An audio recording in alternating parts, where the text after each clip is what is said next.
Hey everybody, it's Molly at So-and-so's Place. All right, this is not a fabric video, although this fabric was here at So-and-so's Place, but we've since sold out of it. But what I wanted to show you, I started this t-shirt like 2 months ago, but I never have time to sew in here. I'm so busy with y'all, which is fine. I love you. But what I wanted to show you was just a few of the little finishing things I did on it and a couple of the tips and tricks I did to put it together. One of the things I did, and I'm finishing it up now, let me see if you can still see it. Okay. A friend taught me this years and years ago, and I kind of scoffed at her, but then I realized she was absolutely right. I basted my sleeves in. Can you see that? See, I'm still finishing this up. I hand basted the sleeves in before I serged them in. Made a huge difference. I didn't have to fool with the pins while I was sewing this in with the serger, because you don't want pins around when you're using a serger. But it also made sure that everything was nice and smooth, and I didn't have to go back and redo anything, because sometimes when you're using the blade with the serger, you know, you've already cut everything out, and blech. And this is a really nice jersey, but it rolls, and so you have to be careful with that. So that's one little tip, and I'll go back and finish pulling those basting stitches out.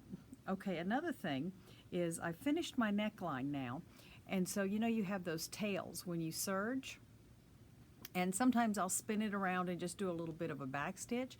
But another thing you can do, because this is up in the neckline, is I've taken a darning needle and I'm just going to run those stitches right back through just like this, and I'm just going to cut them off. So now that's my back stitch to just kind of secure those few little stitches. So there we go. Now I don't have to worry about that coming out.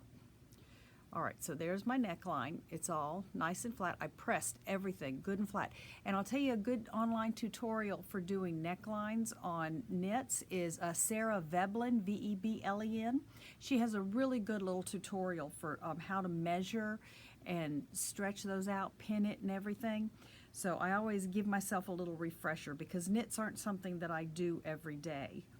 But every now and then I'll run across one that I really like. Okay, and lastly, I guess the bottom is a good one to show you. The double needle stitching, I've got this hair that's just like there. The double needle stitching for the bottom, I really like that as a finishing technique, because you know some people say, oh, I got to get an overlocker. No, you don't. Just put in a double needle. Schmetz makes plenty of double needles that you can use. I watched the little video for my machine. I have a Janome MC15000, and so I watched the little video. It shows you exactly how to thread and which way to do it. I've got one spool of thread in the back, one on the top, because I have a multi-threader up here. But you can also put an extra spindle on the front of your machine. It shows you exactly how to hold your threads, run them both through. You put one through the left needle, one through the right. And then on the bottom, you get this zigzag. Can you see that? And you get a pretty little stitch right here. But now you're thinking, oh, look at all that mess I got up there. Yeah, because jersey's gonna roll. Well, that's when you get these funny little scissors right here. These are called duckbill applique scissors, but they are really great for cutting this extra fabric away, okay? Because they get right up next to the seam and they just trim that away nice and neat. So just be careful that you don't cut away more than you want to. And I'll sit here and do this really nice and neat on a flat surface. But that's what these work really great for, is they just get right up in there and help you cut that away.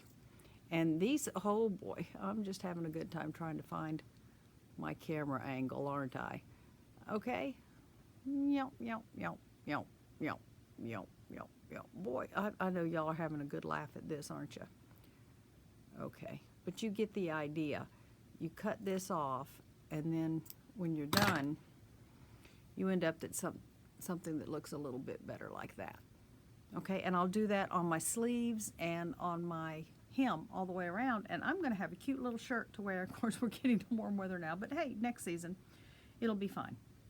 Because, the clothes that we make for ourselves last so much better than the ones that you buy wherever, anywhere. All right, well, y'all have a wonderful day, and I hope those little tips help you out a little bit. Yes, I did pre-wash this fabric first because knits have a higher shrink rate than cottons and everything else.